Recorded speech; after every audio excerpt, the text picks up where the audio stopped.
the audio in here? Mic check. Hello. 1 2 1 2. Working. Hey, vocab. Hey, Tiffy Pooh. Speakers. I'm gonna close my door so I won't bother my sister. Right back.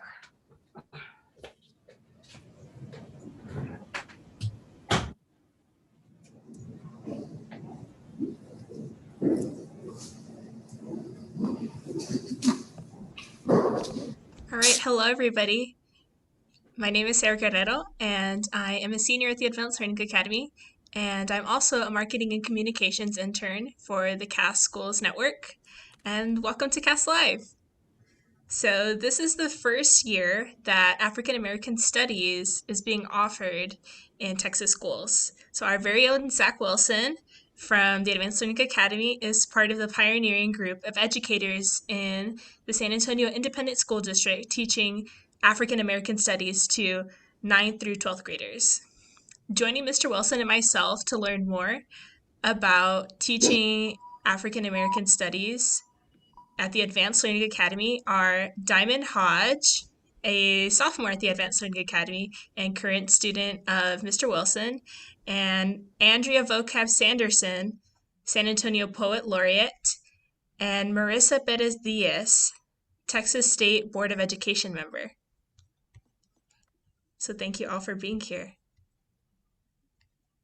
Thank you.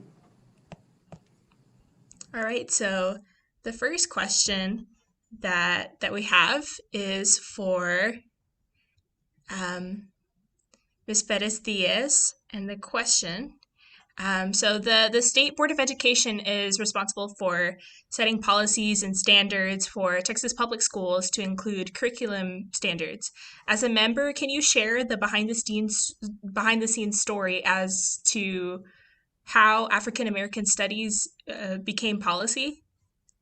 Yeah, definitely. Well, first and foremost, thank you again to the CAS Network for inviting me to be here with you all. I think it's so exciting to finally see something that we worked on last year come to fruition, and to know that our young people in schools are actually going to get some real history, right, with the nuts and bolts and just really enriched programming. And so I appreciate the question because it's sort of it's been a long journey in ethnic studies generally. The foundation for African American Studies, the African American Studies process was actually laid by our Mexican American Studies process, which started in 2013. Officially took off in terms of policy creation in 2014, and we finally passed a class in 2018. Along the way, we learned a bunch of what not to do's and what to do's. And based on that process, we were able to start the process for African American Studies relatively easily. And so I definitely want to give credit to my colleague out of the Dallas area, Miss Aisha Davis, who was the one who spearheaded the African American Studies piece. So she came in, and her first, I think, just charge was like, okay, you all started the work of ethnic studies. Let's continue this with African American Studies. So she worked prior to introducing the course, the innovative course, to the board for approval, was working with ISD to see what a curriculum could look like. There were some tremendous administrators within the school district there who created, again, a very rich program that included names of individuals who I had never heard of, and things like, I mean, very ashamedly, I share that I didn't even know that the Tulsa riots existed. That isn't something that you're exposed to when you're in school. Quite frankly, I learned about it watching a television show on HBO. And as I went through the African American Studies course process, was like, oh my gosh, this was a real thing. And it was Black Wall Street and tremendous individuals whose livelihoods were taken away from them because they experienced some success when they shouldn't have been. And so, learning all of this is just so eye-opening. And I think it really creates a space for individuals who aren't part of the dominant narrative to really own the fact that their ancestors, their, great grandfathers and great grandmothers have contributed in really dynamic ways to this country. And so, for me, it was just a tremendous process, because as we were bringing in people to come and testify in support of the course, we had those initial administrators out of Dallas ISD bring, their colleagues, but more importantly, we had students, hundreds of students that weren't just African American. We had Latino students, we had Asian American students, we had Anglo students come and all testify together in support of this tremendous course. And so I'll tell you, we have a bunch of data shared with us, and it's great to see all of those facts and figures and the information that needs to be shared in the class. But when we hear student testimony about why these courses are important, that makes all of the difference in the world. And so what took Mexican American Studies almost 6 years to do only took African American Studies 9 months altogether. And so in April of 2020, we were able to see this course come to life. And, fortunately and unfortunately, it was very timely in that it happened a month prior to George Floyd. And so it was just, we need this, right? We need this education. We need this course. And it's not just, again, for students of color, it's for everybody, because as we learn about each other, this is the way we grow, and this is how we build a culture and community of inclusion and uplifting people's voices. So sort of a long way to explain the process, but it was just really exciting to see so many people come together. Yeah, that's great. And it's really wonderful that students are getting this opportunity, to really build community, just as you said. And so the next question is for Mr. Zach. So what are students learning in the African American Studies class? Yeah, so in Black Studies, we're calling it Black Studies now. So in Black Studies, students learn about themselves. They learn about their personhood, right? The idea that, I think we're familiar with the idea of being colorblind in our society, right? The idea that color doesn't matter, that like in our hearts, we're all human, we're all the same. But the truth is that the experiences we go through with racism, the experiences we go through with discrimination, those things are part of who we are, right? They're part of who we are and how we're interacting with society, how people are reacting and responding to us. And so I think that just as we're realizing as a culture, people are starting to listen to Black people saying that like, hey, you can't understand me unless you understand what I go through. I think schools are starting to realize the same thing about our curriculum, that you can't understand your students unless you speak to what they're going through, their experiences, right? So students need to see themselves reflected in the curriculum. They need to see who they are represented in schools. And so I think that's the biggest thing, that if students are learning from Black Studies, they should learn that they belong. They belong in school. What they're going through is a part of our country's story. And there's no education without it. You can't learn about America and it's all of the wonderful things it's done without knowing where it came from, right? Like knowing that all of our successes of a nation have been built on slavery, on the wealth that this country was able to generate from slavery. And so this first semester was really about exploring how the very core of who we are as a country can't be separated from the institution of slavery and how it shaped us. And the problems that exist in this world, the institutional issues that we face with inequality, those all also stem from slavery, right? So the first semester was really understanding how, if you look at who's imprisoned, why is there such an overrepresentation of Black people? Well, slavery.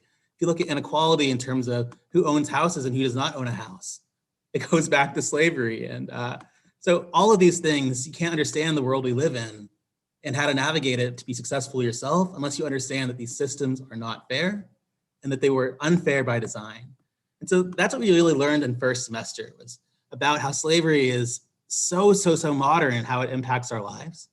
In the second semester, we've been talking about activism, right? So if we know that all these problems have been created from slavery, then what can we do to stop them? And I think that's what's really important, is understanding that representing yourself and fighting for your own rights, there's not just one way to do that. I think that when you talk about civil rights, often we have this way of like reducing it to just one narrative of this is what a civil rights hero is, and this is what beliefs and attitudes and values they need to have. But there's been a lot of discourse, right? There have been complex different ideas about how can we get a better lives for ourselves and for others.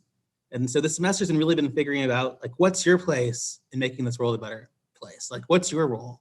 Because we don't all have the same role, right? Like not everyone is Malcolm X or Martin Luther King Jr. And there's a lot of different ways to advocate for yourself and your community. And so it's looking at it really pluralistic ways of making the world a better place and your role in that.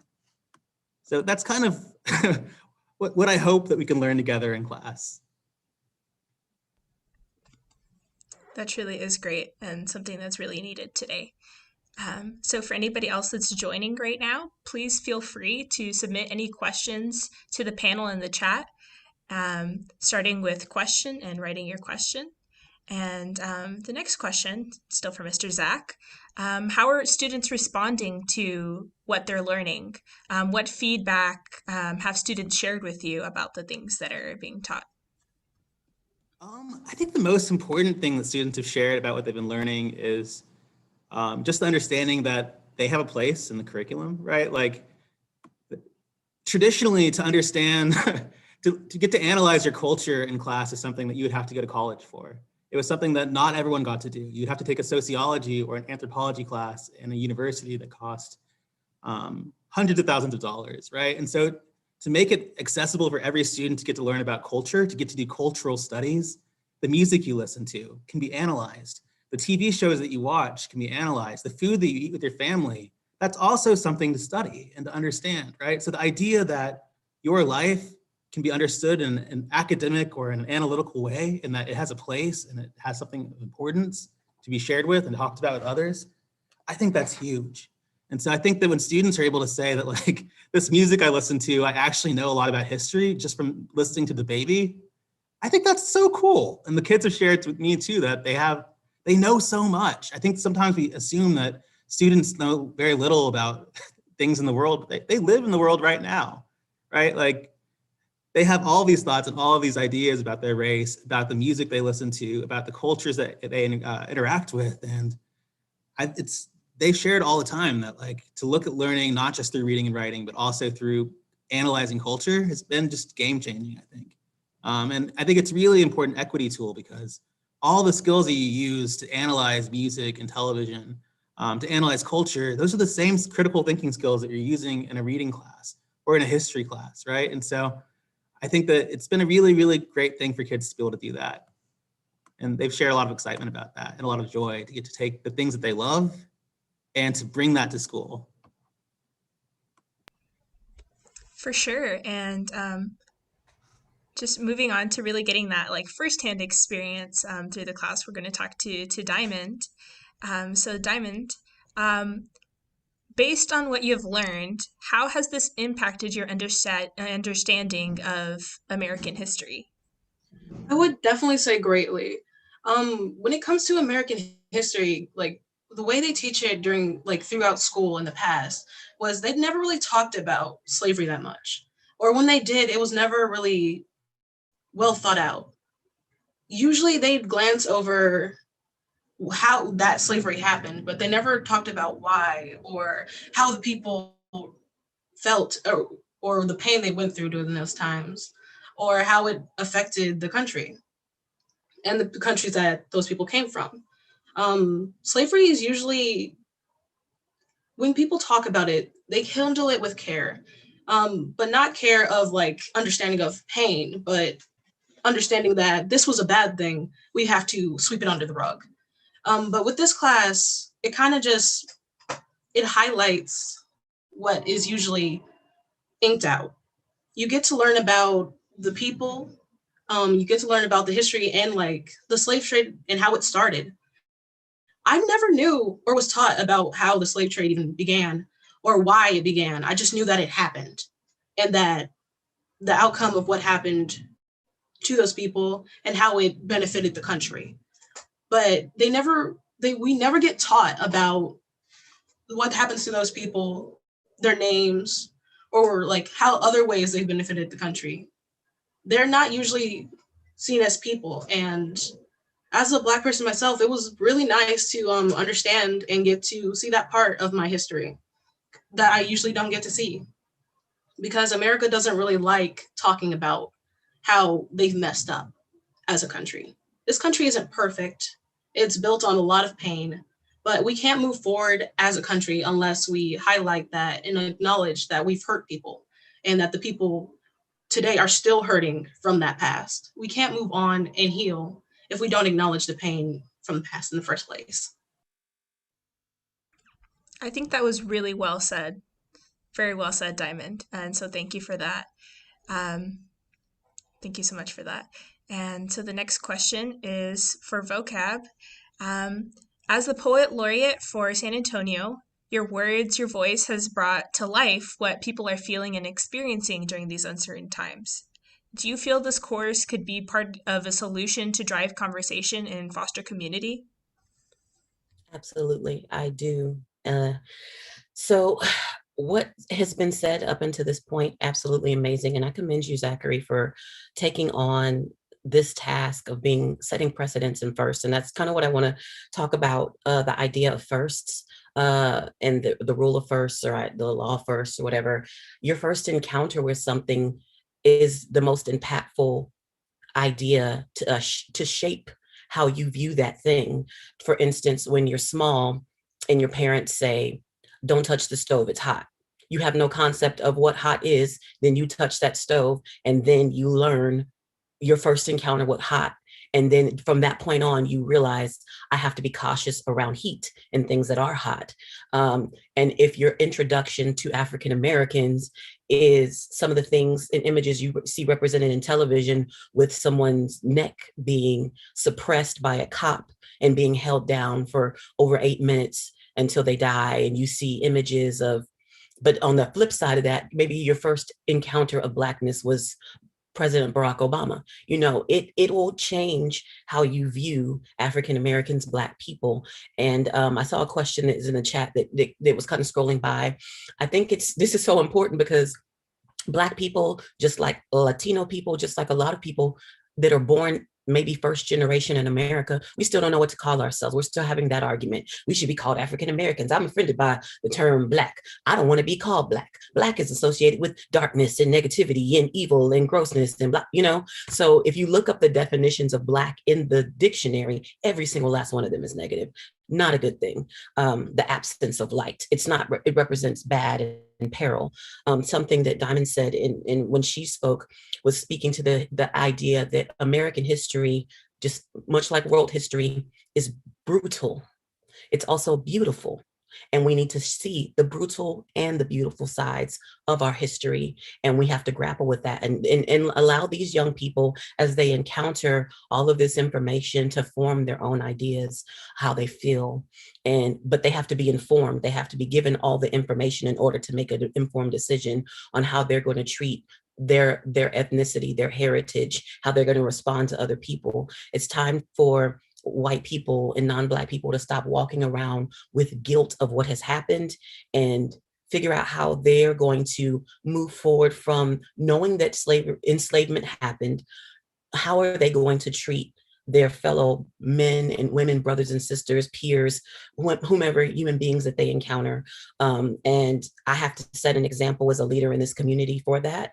And so does Zach, and so does all the faculty here. And we're taking that on with the responsibility, knowing that it's so important to teach these things, and not just African American studies, but this is setting precedents so that maybe Asian American studies can be taught, and maybe Latino and on the every other thing, can be taught in the classroom, so that kids from every ethnicity and people group can see a representation, as Zach said, of themselves, so they know, oh, if this person invented the light bulb or something like that, I can invent. I can, or not even invent, but I can innovate what's already been invented. All of that.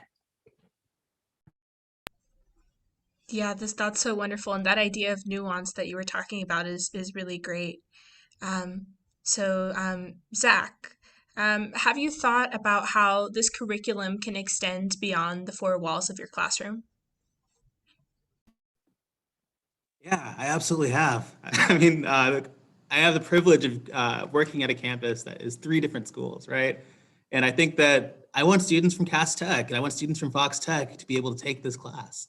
I think that students at every public school in America, every private school in America, every charter school, they should all have the access to this information. They should be able to see themselves at school. They should be able to learn their value at school. So I think that's the first, the biggest way I think it needs to spread.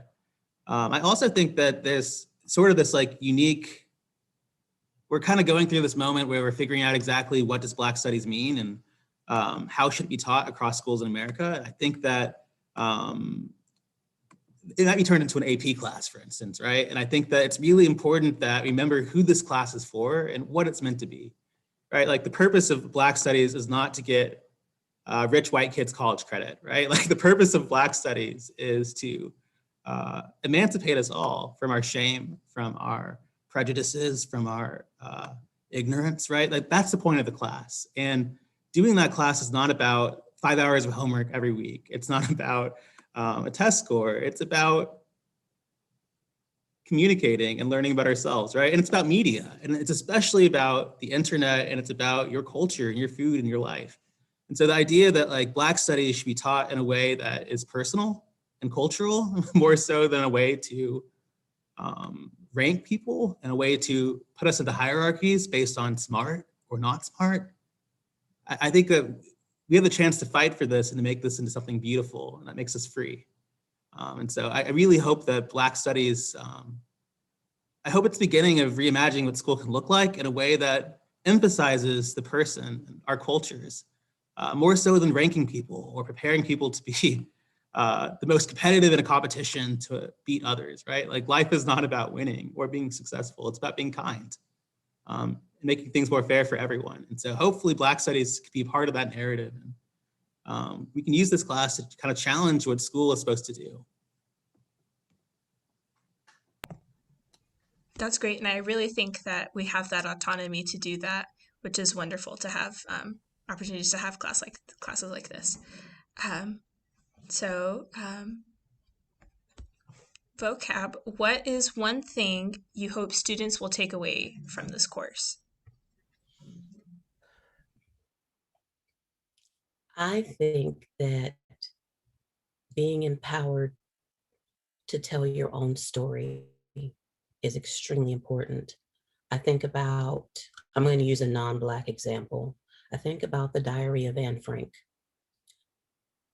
She was able, from her point of view, being stowed away and hiding from, what was happening in Nazi Germany, to tell the story of her family, of her people, of herself as a young lady. And her telling that story changed the world. You could try to deny and erase and act like the Holocaust didn't happen, but here is a story of a young lady that gains nothing from lying. And it's fact. It can be proven that she lived. So you can prove that her story had truth and merit to it. And if when young people read that story, when young people read that story, when they're exposed to that text, they have to look at the good, the bad, the ugly of life and form their own decisions. And not only that, but know that if this young person told her story, they can tell their own story. And so I would like for young people, no matter what their ethnicity, no matter the color of their skin, to be able to walk away from African American studies or Black studies and say, this is my story.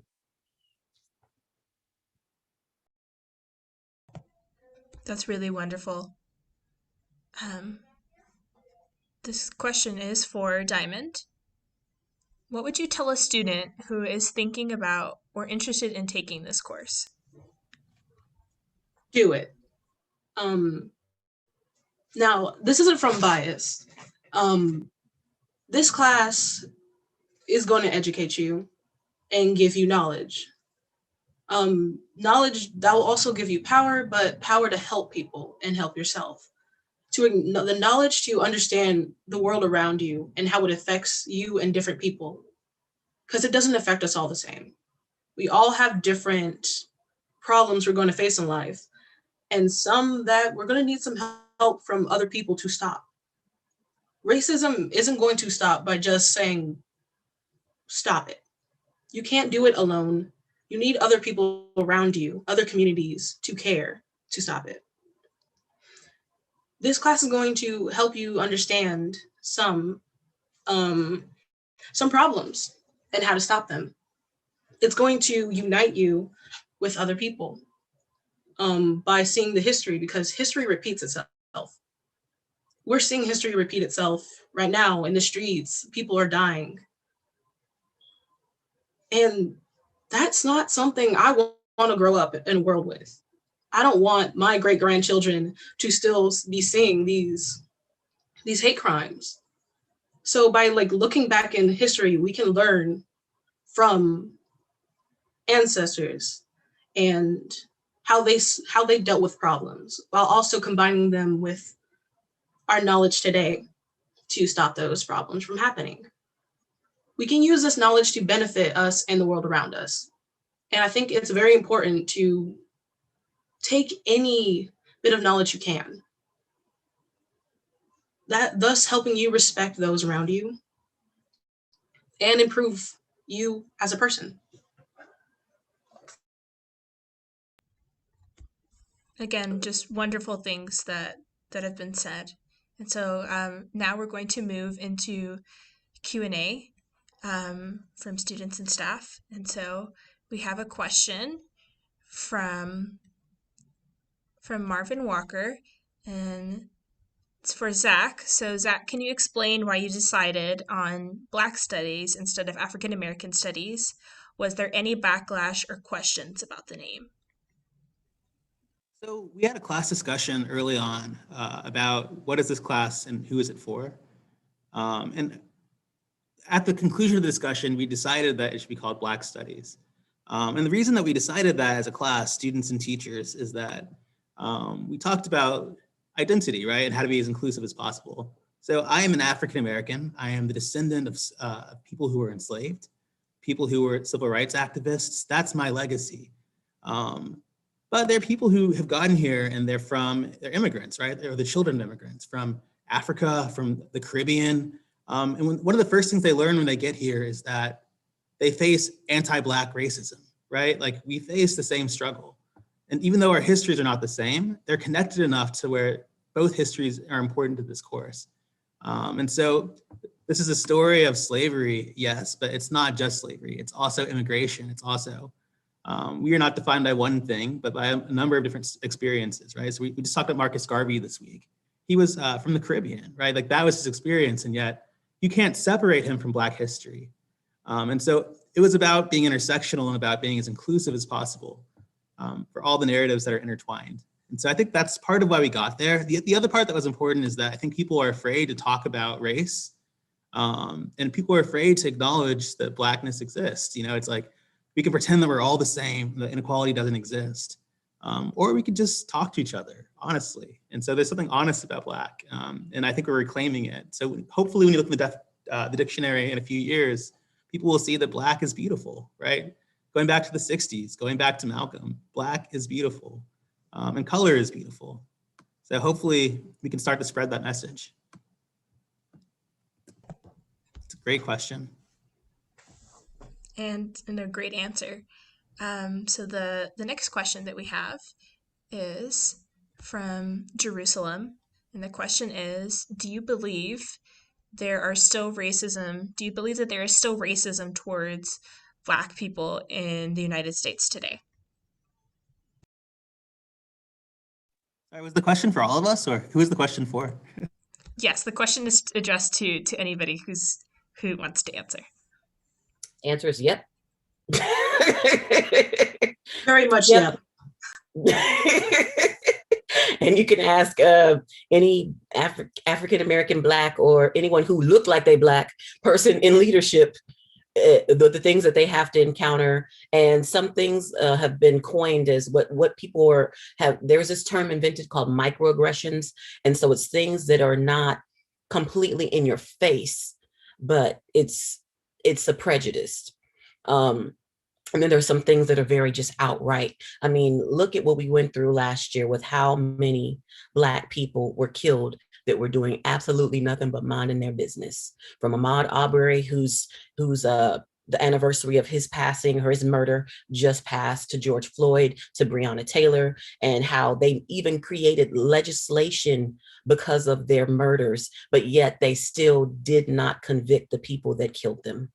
That in itself shows you that racism still exists. The fact that Kamala had to go through some of the things that she had to go through and been called the names that she's been called and accused of the things she's been accused of, the fact that there was an insurrection at our Capitol, and a lot of those people, that the way that it was viewed in the media, the way that the Republicans reacted to it, not to get, and the fact that race is politicized all the time, and it's made a political issue when it's not an issue of politics. It's just human rights and kindness and love, as Zach said earlier. All of these things are attribute to that and speak to that and prove that racism does exist. But there also is movements that counter that, and there are people here that are a part of that. And as you learn about Black studies, you can become a part of that movement to work towards ending these systems of racism. For the first time, a president of the United States stood on stage and acknowledged systemic racism. He said those words out of his own mouth. And that was mind-blowing to me, to hear that amazing leader who has served with President Obama stand up and say, we need to end systemic racism. And look at what Black women did to advance us and get us out from under this set of leadership and bring us to this new place of leadership, where a woman, and a woman of color, is now the Vice President of the United States of America. And the fact that it's 2021 and that's the first time that that's happening proves yet again. So yes. Yeah, for those of us who are Black, racism is just a definitive coming of age experience, unfortunately. It's a coming of age experience that doesn't stop. So you're exposed to it in kindergarten and first grade. And it's something that you experience the rest of your life. But more than that, I think it's, there's a phrase that's been popularized in the past 20 or 30 years called generational trauma. And I think that those of us who are Black, we've definitely experienced that, and it's passed down, this anger and hurt, like from our parents and from our grandparents, our great grandparents. And so, really young when you're Black, what your race is, and what you've been through, right? So I think that there's been a lot of it took me a long time to understand that other people hadn't been exposed to race and racism from age 6, right? Like I knew about racism before I knew how to read. And so the idea that someone needs to learn about what it is, it's not intuitive to a lot of us Black people, it just isn't. You learn about racism from your parents and from your grandparents and your great grandparents. And those are some of the first stories I grew up with. Stories of families separating because one parent might have wanted to pass for white. That was my grandmother's story. My other granny, her story was that she was the first in her family to go to college. She had all these things happen to her. She was part of the Black Panther movement for a little bit. So she had all of these stories. It's like, there's a lot of anger and hurt. My dad, the way that my dad is, he's got some issues with anger, and that comes from his family too. And so you'll have a lot of Black anger and Black hurt. And so we're all shaped by our parents, and our parents are shaped by their grandparents. And they may not always say that the reason that I am the way that I am is because I've gone through racism. I've gone through struggle and hurt. But I think, again, part of the class is trying to bring families together, trying to understand our parents and our grandparents' anger. And I teach Mexican American studies too. And that's one thing the students have been really sharing with me, is that they've been learning and talking more with their families about the experiences they've had with race and with racism. And it's not just the Black community that goes through this. So yeah, it's been really, really interesting how much race matters. And it's great that kids are already starting to have those conversations with their families. So the next question that we have is from Jean, and it's, do y'all think the offering of this class will influence the way other classes are taught?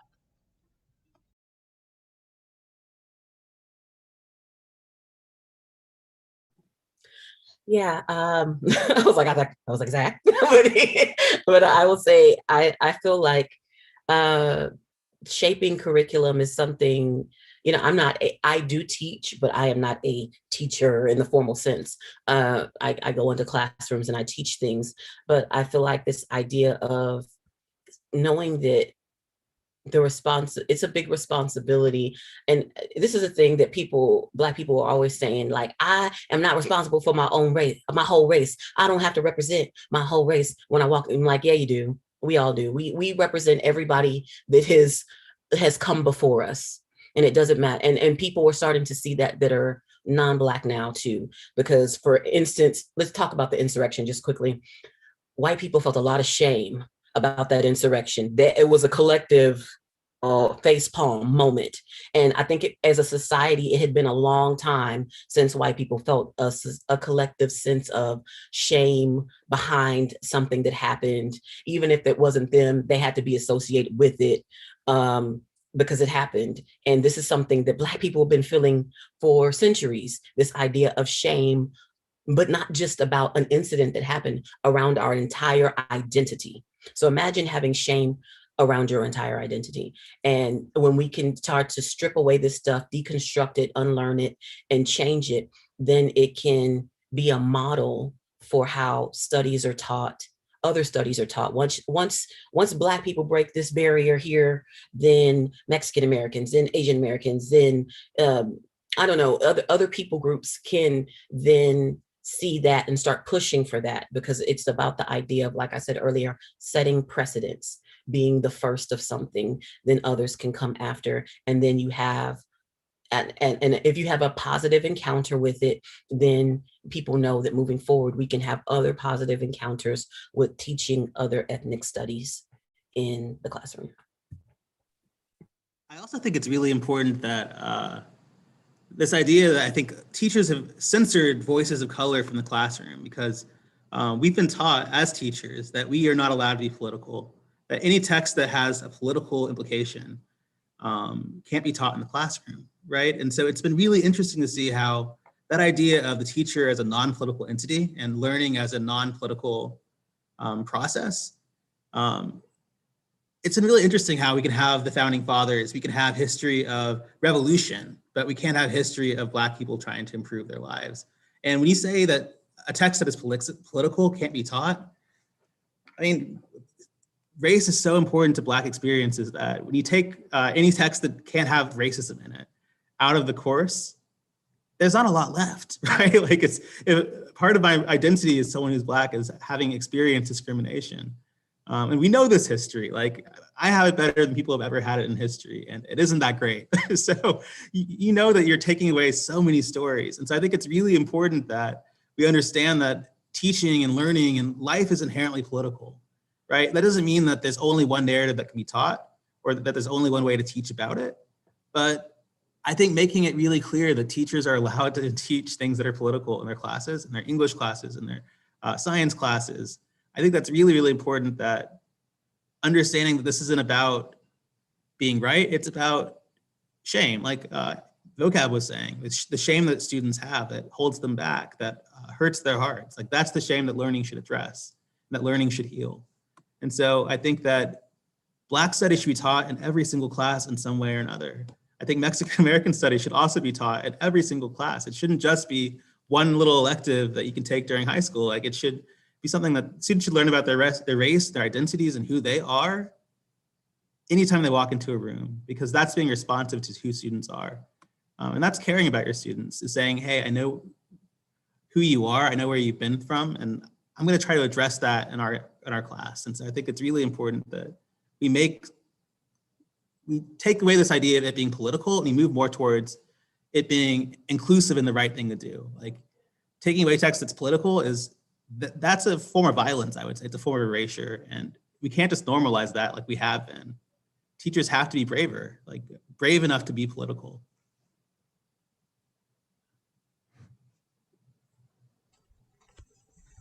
All right, our next question is from Jerusalem, and it's, do you believe that there is just not enough history about being Black, and that's why there are only Black studies? Well, I feel like something that was said earlier by Zach, and also in the chat by Marisa, is that when you say Black people, just most of the time automatically think of people that came from Africa to America and were enslaved and started having children. But Blackness is not limited to that. It is, there are people there. The African slave trade reached all of the continents pretty much. I don't know about Antarctica. I can't speak for Antarctica, but all these other continents and all these other areas, Black people were spread out, and they started mixing and mingling with the people there, and their descendants came about. And from that point, and because of that, Blackness shows up in all different cultures all over the world. It shows up in India, it shows up in Australia, it shows up in America, it shows up in South America.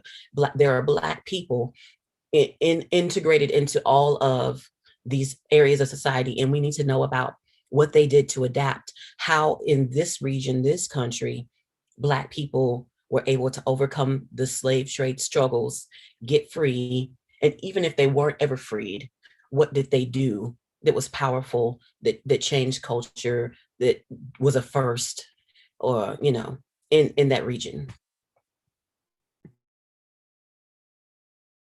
As I want to add on to that, we can never run out of history to teach, because we as people are history. Everything and every decision we make will go down in history. Every word we speak to each other will have an impact, and that will be historical, even if it's small. So you will never run out of history for anybody, especially Black people. We are everywhere. And like all cultures, they're all like mixed and mingled in, and there's a reason, and there should be reasons to try to get more information on that and more knowledge on that. We can't run out of history because we're still making it. And it's good to see and acknowledge history that we are making and history that has been made before us.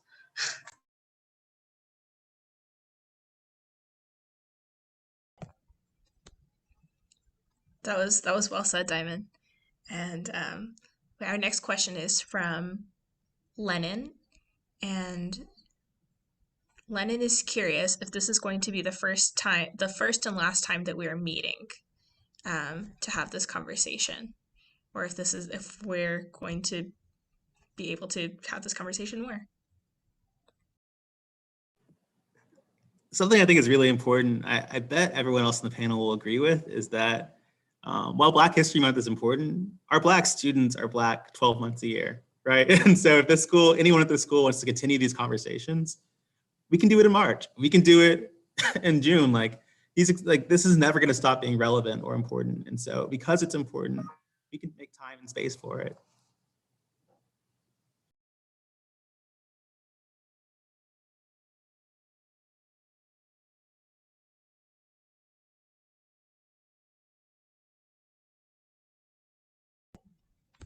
We have another question from Miss Williamson, and it's, what text that is about the Black experience would you like to see taught as a regular part of English 2 curriculum? All the poetry. I don't care if it's Amiri Baraka. I don't care if it's Nikki Giovanni. I don't care if it's Audre Lorde. I think you wanna get to the heart of culture and text, put it in a poem. A poem is gonna tell the story, and poems are quick, they're short, but they got impact, and they can speak to every part of culture, from the music we listen to the dialect we speak. I remember when people termed the coin Ebonics, and how Black people were mad as fire. And they were like, let's not call it Ebonics. Let's call it Black American English. Let's call it this, let's call it that, because it should be within the power of that group of people that is being talked about to determine what it should be called, because anybody else giving it a name could be offensive. And it's just the idea of claiming the space for yourself. And so hearing the narratives of Black poets, or any group of people, the poets, speaking about their people, about their experiences, about the life that they live in this country or wherever they're living is going to be the best way to do it. And you can get a lot of content in a 6-week time frame or a semester time frame.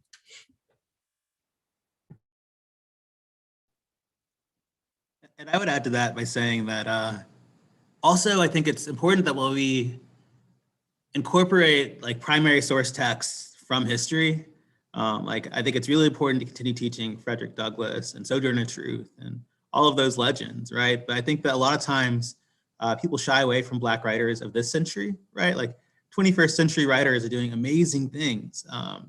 Amazing works of fiction were published like this year, last year. My favorite book of 2019 was Queenie. I forget, I think her name was Candace something, but there are all these fantastic books that have been published just in the past 3 or 4 years that you could just excerpt, just a chapter or two, but they just speak to what Black people are going through right now in such a visceral, powerful way. And I think that just reminding students that we all are shaped by an environment that we're in, and you may not be in an environment where you have the chance to interact with certain types of people, right? And so literature is like a gateway, or it's like a doorway to get to talk to people that you wouldn't otherwise get to see, right? So if you're growing up in small town, wherever, and there isn't a lot of different types of groups that are there, literature is your gateway, right? Literature is your way to understand other people better.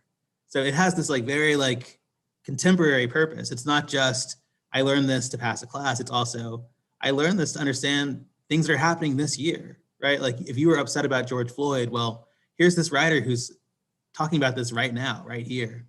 And so I think that there's not enough emphasis on contemporary texts other than classics, I think sometimes.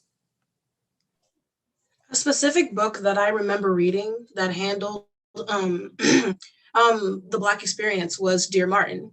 I got to read that in like 9th grade, but I never got to finish the book because of like the pandemic. But it really handled that topic, seeing the Black main character go and reach out to Martin Luther King to handle and look for advice, knowing that, you know, he couldn't get a response back, but just going and writing letters to him to ask, what would you do when handled with this racism? Even in the book, police brutality is seen. The main character faces it within like the first chapter. And then their best friend is, you know, loses their life to racism. So like, it's very realistic as to what's going on in modern times and nowadays.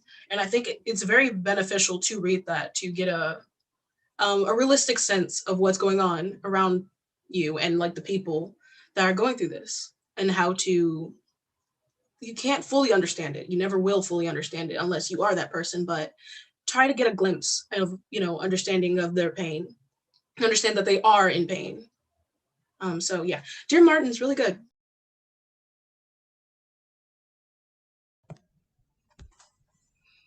And so we're going to start beginning to wrap up our Q&A, but this last question, we've already acknowledged the idea and the issue of racism. So my question is, what can we do as people, as students, as teachers, as faculty members, do to combat racism and to bring equity like that we've been talking about? Can I go first, Zach, and then you close them out? I think talking about exposing people to the greatness of Blackness, because, for instance, I'll take an example. When I was asked to write a poem to be painted on the ground around Travis Park, I decided to say, jubilant and exuberant is the melanin of our skin. From despair, we have arisen.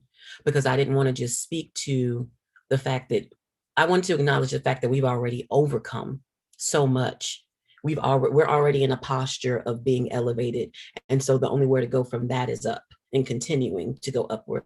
So I think not only exposing people to all of the bad, but then saying, look what these Black people have invented in spite of what was done to them.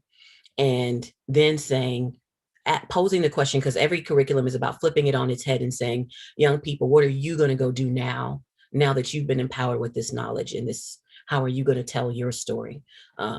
that is how we get equity. I mean, hopefully we'll all be at a place where economically, no matter what your background is, we'll all be able to afford education and our best life, so to speak, that American dream, so to speak, this idea of it's not access denied to me because of the color of my skin when I want to pursue something in life.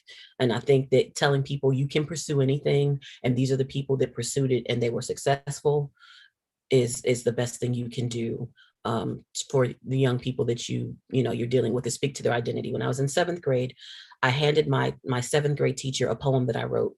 He came to my desk a few minutes later and he asked me if I knew who Maya Angelou was. And then he said, "You can be Maya Angelou when you grow up." And that changed my life. And now I'm a poet laureate.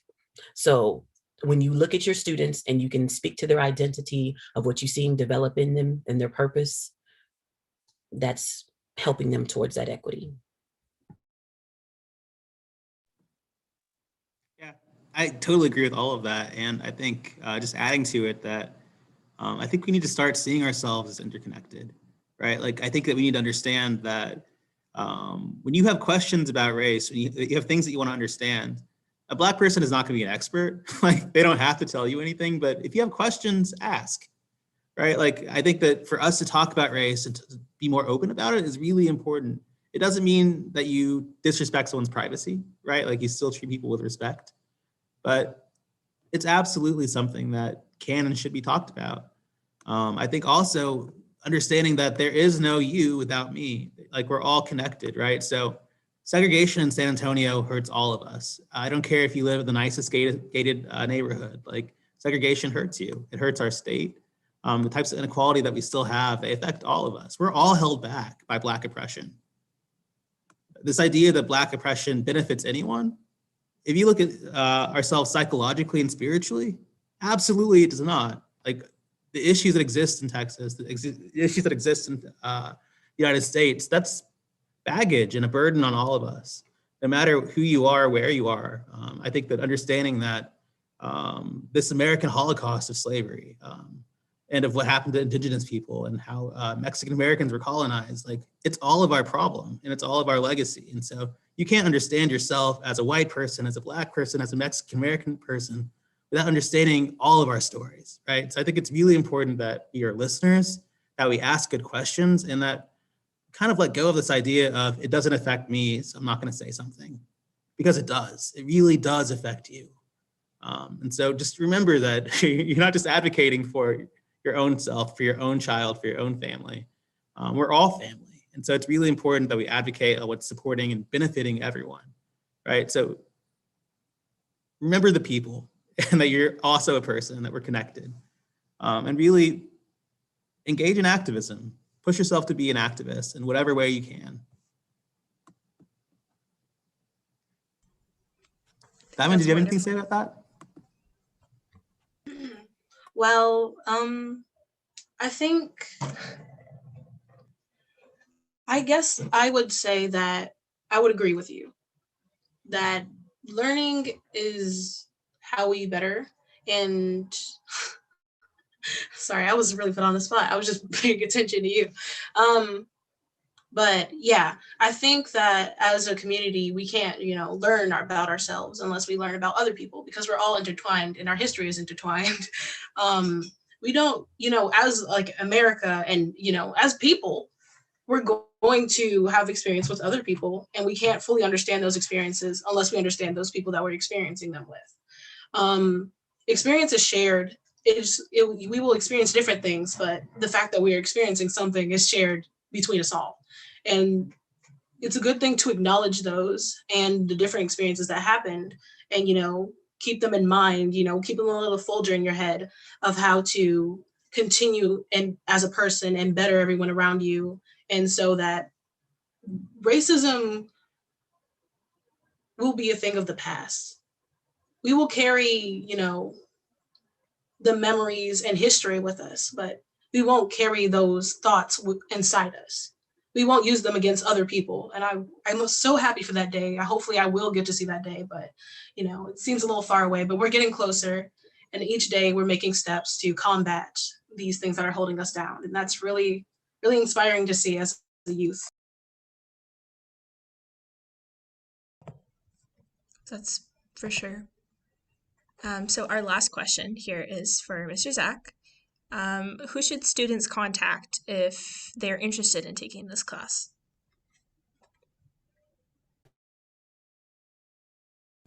Rookie mistake. So you guys can obviously contact me. I'm a really friendly guy, I promise. You can email me at zwilson1@saisd.net. You can reach out to me through another teacher. You can get my number if you'd like all of that is possible. So if you're even interested in taking the class anytime in your 4 years of high school, just let me know. And I've had students who are totally booked. They have every single class. They don't have a single class free in their schedule. And if that's your story too, we can find something that might work for you, right? So if you want to do some of the assignments or have access to some of our readings asynchronously, that's an option too. But what I would encourage you is that you should take an ethnic studies course before you graduate. I don't care who you are or what your skin color is, but you should take at least one ethnic studies course by the time you graduate. And the way that my courses are organized is that we have, they're organized chronologically. So you could take one semester of early history and then one semester that's more contemporary. You don't have to take both. But I would say you should learn more about ethnicity and culture and identity by the time you graduate. That's part of an informed citizenry. So yeah, shameless plug. So this is a wonderful conversation. So thank you all for joining us today. Thank you, panel, for being here and answering all the questions. And this concludes our CAST Live. Thank you for joining us today. We are CAST.